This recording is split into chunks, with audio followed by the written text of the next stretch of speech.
Hello and welcome back to Jimbo's PC Builds. Today I'm going to do a quick unboxing and first impressions of the Ducky Feather. It's the new Ducky Mouse that they've recently released. I purchased one from Mechanical Keyboards, so I'm going to open it up and have a look. The first thing of note is that the Ducky Mouse comes with a free mouse mat, or at least it does from mechanicalkeyboards.com. It's a really nice mouse mat. I'm very impressed with it. I've used it with my test system for a couple of weeks and it's very nice. But that's what you get in the box when you order it from mechanicalkeyboards.com. This is what the package for the Feather looks like. I think it's pretty nice. So let's open it up and have a look.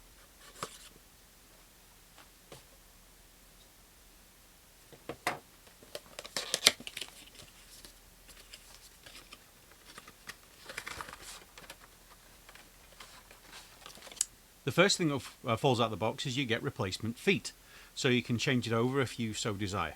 The cable itself feels really nice. I don't think that will kink and hold too much. It's obviously compact, it's braided up, and if I bend it, it bends back pretty nice and easy. It's a traditional USB interface rather than USB-C, so it'll be compatible with pretty much every PC out there. So now let's have a look at the mouse itself.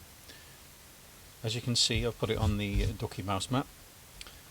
You've got the two buttons on the right and left.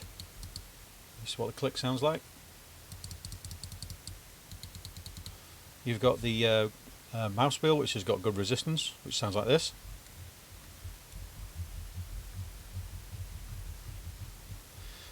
You've got two buttons on each side, so the mouse is ambidextrous. Underneath, you've got the refresh rate setting, which is currently set to 500 but can be set to 125 or 1000. You've got the DPI button, which you can press and the colour changes depending on what DPI setting you've got it set to. And you've got the LOD sensor, which you've got LD and H at the side. I've got it currently set to D. Okay, so moving it around the mat, the feet that I've currently got on, which is just the default, the four corners, works really nice and it's really smooth, getting no resistance. For hand size wise, I've got quite small hands, so I've just got your standard grip, and it works really well. The back end sits in the palm of my hand. It's really nice and it moves really well. Weight wise, it's not that heavy. For bringing the Model D from Glorious, you can see the difference. I would say that the Ducky Feather is slightly thinner than the Model D. Weight wise, I would say they're about the same. I think the Feather feels slightly heavier, but also I would say that the Model D is a taller mouse, so it feels like your hand is further away from the floor. Also, there's only buttons on one side, so for me, for my hand size, I think the flatness of the Ducky Feather works really well, and I actually quite like it, whereas the Model D is a little bit high. But again, that's personal preference. Somebody with slightly bigger hands than me might prefer the Model D compared to the Feather. Alright, so there's my unboxing and first impressions of the Ducky Feather.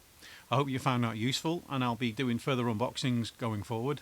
I've got the Ducky 1.2 full-size Christmas keyboard coming, ironically after Christmas, but there we are. I've got that coming, so I'll be doing an unboxing and first impression video for that as well, so please subscribe and hit the bell icon to make sure you're notified of that.